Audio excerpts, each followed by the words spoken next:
Hello everybody, welcome back to Ruben Tech. Today I have a video for you. It's going to be called Crypto Security for Noobs. So if you're not a noob, you might get something out of this or you might want to skip it. But basically this is going to be the simplest, shortest explanation I can give on the most critical thing for those new to the crypto space of what I think that they should know. And that is security. So let's just hop right into it. First thing to know is, how do you store your crypto right now? So if you're new to the crypto space, more than likely you're on a public exchange. You're probably on Robinhood, Coinbase, or PayPal. And what that means is that they technically are managing your crypto for you. You log into your account there and all your actions you're doing through their platform. And in the back end, they're going ahead and they're actually executing all these trades. They're buying, selling, transferring, etc., etc. So it's your account, but they fully manage it for you. Okay, so in a sense, you can think of them like a bank. And there are some people, we can call them maximalists in the crypto world, who would say that not your wallet. So if you don't control your wallet, then it's not your money or it's not your crypto. I'm not going to argue here or there about that. I use public exchanges. I also use other methods too. It doesn't really matter to me. But let's say that you decide, you read a Reddit thread and you're like, hey, I don't want to store my money in public chains anymore.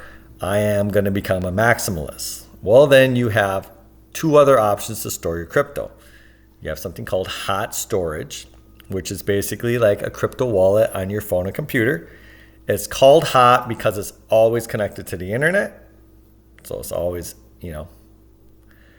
always available in some sense. And what is available, I'll talk about that next. But basically, when you do this, you have to give them access to what's necessary to manage your accounts, to bring in your accounts, manage your crypto, etc., etc. So when you use hot storage, make sure that you absolutely trust them. Okay, don't just pick some app that just came out that nobody knows who the developer is. Make sure that you trust them. Because whatever hot storage you use, they're going to have complete control over all your funds once you enter your seed phrase into it. Next thing we have is cold storage. Cold storage would be like the very popular Trezor USB drives. I have one from way far ago. I wonder if I still have that. It's somewhere around here. I don't think I have really much on it. And then, of course, a piece of paper could also be, I got the coldest of storages, right? So a Trezor, what it does is, one, these are cold. It means they're not connected to the internet.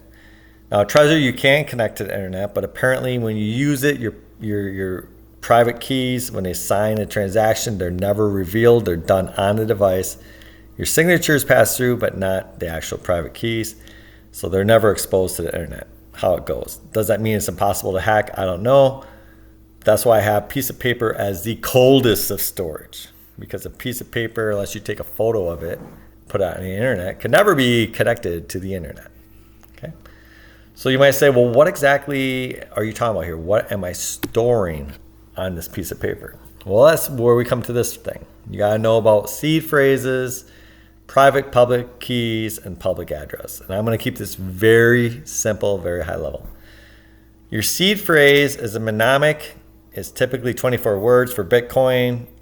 In most cryptocurrencies, Algorand is unique, and that uses 25 words. The reason for this is that Algorand is account-based for crypto, whereas Bitcoin and a lot of other cryptos are transactional-based, so UTXO. That doesn't really matter to you here or there.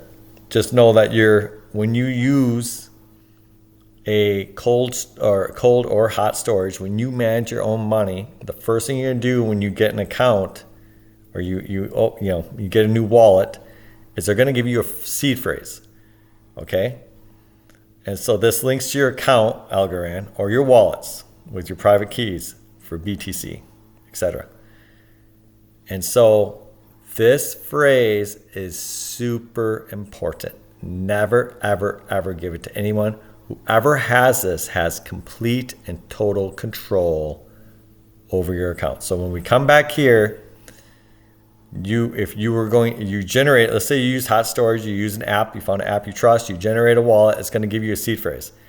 For some other reason, someone's like, hey, this new wallet on Solana has these new features. It looks trustworthy. I want to use it. Well, then you're going to have to enter that seed phrase into that new wallet so that they have access to all your accounts. And so when you're doing that, you're exposing everything in your wallet to them, right? So you have to make sure you trust them. On cold storage, the Trezor, it can generate this stuff for you also, but it keeps it on the device. That doesn't stop you from writing on a piece of paper, which would be the coldest of storage. And what I was talking about. So after you generate this mnemonic, you can actually write on a piece of paper. And you can generate it offline. It does not need to be connected to the internet. And maybe at the end, I'll explain why for that, but it doesn't. So it can link to your account. Next thing is the private key. So I have up here the wallet's private keys. Okay, so what's the private key? Well, basically these mnemonics, right, they generate private keys. And these private keys you can think of as your wallets, okay? You might be like, wait, I thought, my mnemonic was my wallet. Wallet here is being a really loose phrase. Your private key is essentially a very, very large number. It's typically 2 to 256 power. Okay, so a super large number. I think that's a 1 followed by 70 zeros, somewhere around there. It's used to derive public key pairs from which public addresses come. And Bitcoin, they use something called elliptical curve cryptography. And so for every private key, the private key is private for a reason. You don't ever give it out to anyone, but the truth is that you're never going to see your private key. Okay? Instead of seeing your private key, they're just going to generate the mnemonic, which is easier. Okay? Because the mnemonic links to your private keys. And a mnemonic can link to more than one private keys. In fact, a mnemonic can link to a lot of private keys. And maybe we'll discuss that in a little bit. I'll discuss a little bit about that later. That's interesting. So you're not going to see, they're not going to just say, hey, write down this 1 to the 70th, 70 number. They're not going to tell you that. Instead, what they're going to say is, okay, your private key, you have this one wallet. This is your private key, and it's associated with this mnemonic. Write down this mnemonic.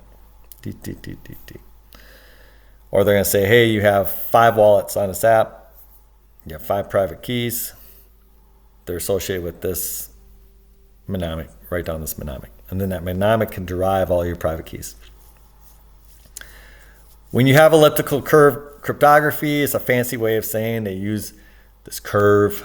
And on that curve, this private key can factor out and find public keys.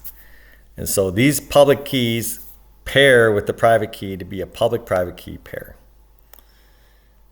And so from that, from the public key, you can derive a public address. And so this public address is called public for a reason. It's what you give to people when you want them to send you money in crypto. Or if you're taking your money off of a public exchange like Robinhood, Coinbase, PayPal, you use hot storage. Now you have your own wallet. You're going to have what's called a public address. And that's where you would send your money to off of these public exchanges. And that's absolutely fine. You can give that public address to anyone.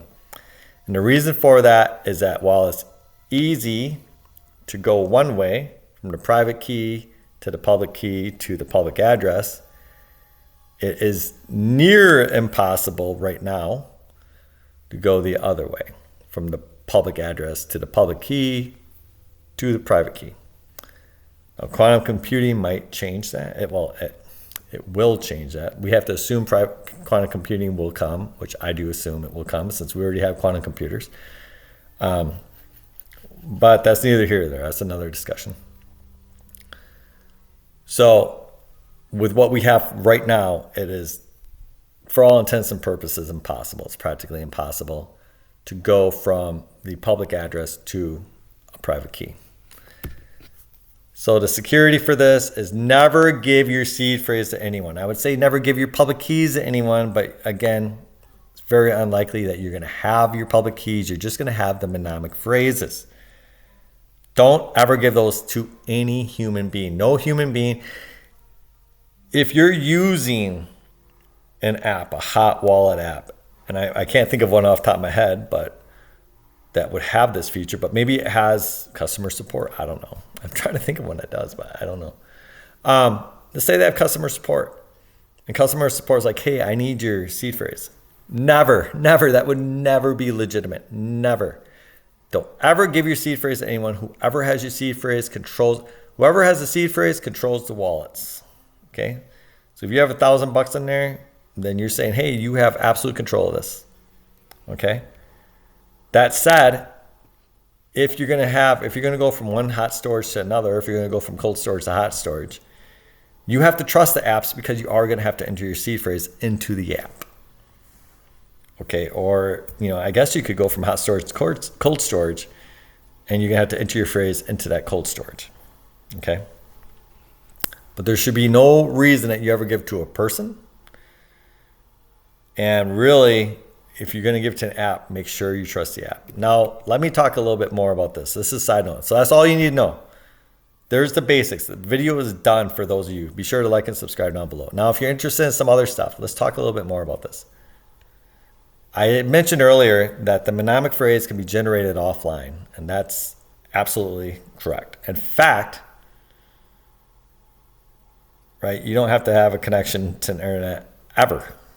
If you want to put coins into the account, you need to. But the funny thing is you can just sit there on let's say you have a hot wallet. You can just sit there, just keep generating mnemonic phrases all day long. And something might come into your head and be like, this is kind of weird, because what exactly is going on here? Right? You're saying that my private key is essentially my account in some sense. And my seed phrase, this mnemonic, is linked to my private keys. And so anybody can, it derives my private keys, right? Well, what if I get the same mnemonic as someone else? Well, the odds of that are essentially slim to none. But here's the thing, mathematically, it's not impossible. Now, again, remember that the private key is extremely large, 2 to the 256. So technically, the private key is just a large number, and it controls everything about your wallet. But do you see the problem here? This is a huge number. Huge number. Like, I think the comparison people like to give is basically the number of atoms in the universe. So if you were to go to the beach and I was to say this account, this grain of sand is my account, and you turn your head and I hide it at the beach, okay, you would have a much easier time at finding that grain of sand than you would at finding my private key, my actual private key. Okay, because my private key would be the grains of sands, a beach as large as the number of atoms in the universe, which we can't have that beach because it would be like the universe trying to contain itself. And so it would have to be larger because it's a beach and it would have to have sun, so it technically would be larger than the universe. Okay? But the interesting thing is theoretically not impossible. Okay? And improbabilistic things do happen, but I mean, this is so improbabilistic. In fact, this is an interesting thought. This isn't for newbies. I always think about this. I'm like, what do you really own? This is just a number. It's not like you're signing some legal document saying, this number is assigned to you. It's just spit out, right? And they're assuming that since it's random and so large that no two people are going to get it. But what if they did? I mean, it's so improbable, right? Again, you're talking about like finding the same two atoms in the entire universe. But it does call into question, like, what exactly do you own here? Do you own this? How can you just own a number, right? How can I just own that number? It's just a number. I own this number. No, you don't. I mean, it's a little bit of a mind bender when you think about it. Okay. So anyways, your private key, super large number. Your seed phrase can generate a bunch of these super large numbers. Okay. It's linked to a bunch of them. Very complicated mathematics when you're doing this. Okay. So the private key going to the public address. Public key is called elliptical curve cryptography. It's way beyond discussion of this.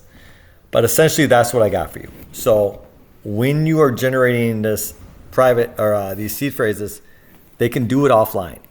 All they're doing is they're just randomly selecting something. And so just so you know, your private keys are never stored online, on chain. They're not on chain either. Okay, they're never on chain. The only thing that's going on chain is that you're signing it. And remember where I said here, when the way cryptography works, I can verify that a signature comes from the private key and that the public key is derived from the private key. I can do that very easily mathematically, but I can never derive what the private key is. Not never, but it's practically, for all intents and purposes, impossible right now. Quantum computing could change this, to derive the private key from this. So when you're on chain, it's not like your private keys or your mnemonic is on chain either. It's not. It's not. All they're doing is they're saying, hey, we just know that whatever this address is, that this signature must come from that address. And they're using mathematics to do that, obviously.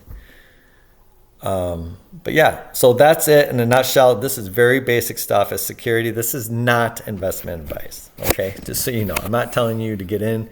I'm not telling you what you should do in any way, shape, or form. I'm just giving you the very basics of it. Hope this video is useful to you. Have a good day.